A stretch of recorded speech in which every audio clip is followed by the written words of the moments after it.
Hello, it's Helen from Journal with Purpose, and I wanted to share the really exciting news with you that I'm now a teacher on Skillshare. It's something I've been wanting to do for ages, and I've now launched my first class. If you're new to Skillshare, then you can use my link below to get 2 months premium access free of charge. Skillshare is an online learning platform with thousands of classes, and it's my favourite place to go for all things creative like watercolour, brush lettering, calligraphy and journaling.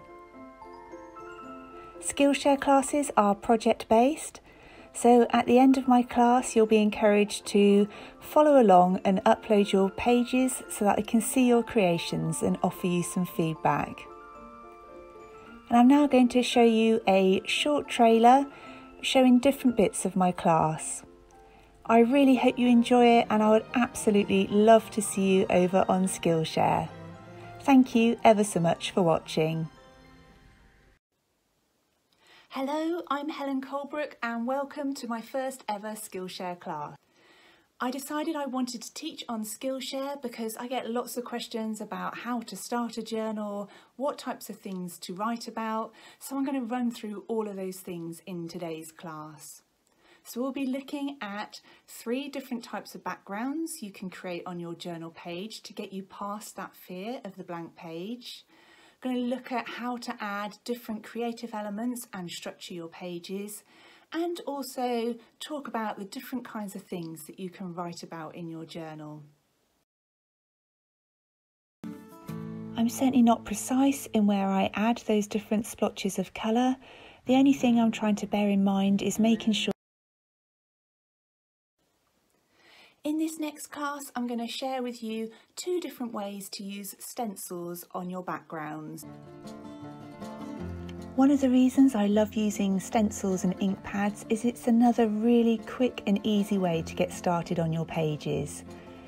And if you create a border like I'm doing here, stencil accidentally going onto the page I've completed, so I'm just using a sheet of paper underneath the stencil to protect it.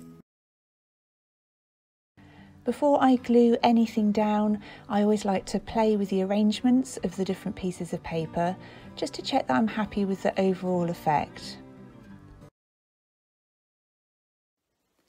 In this lesson, we're going to be looking at how you can use different creative elements in your journal. So this could be anything from washi tapes, stamps, using different pens, dried flowers, or adding photos, or anything that you've maybe already got in your craft stash.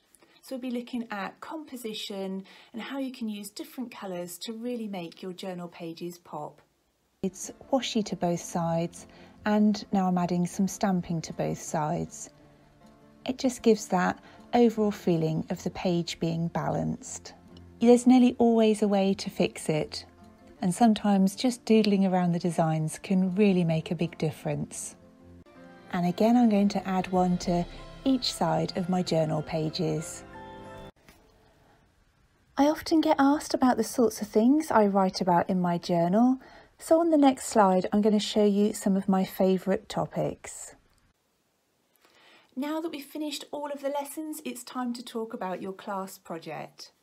You can use any of the tips and techniques you've learnt during these lessons, and of course please do add your own personal style.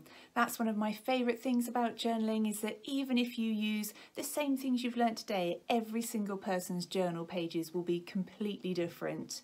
It's your place to express yourself and really learn more about your own creative and journaling style. I really hope you've enjoyed having a quick peek at my first ever class on Skillshare. If you are interested, don't forget to click that link down below so you can come over and have a look at my class. I would love to see you there. Thank you again for watching, and I'll be back with a new video very soon.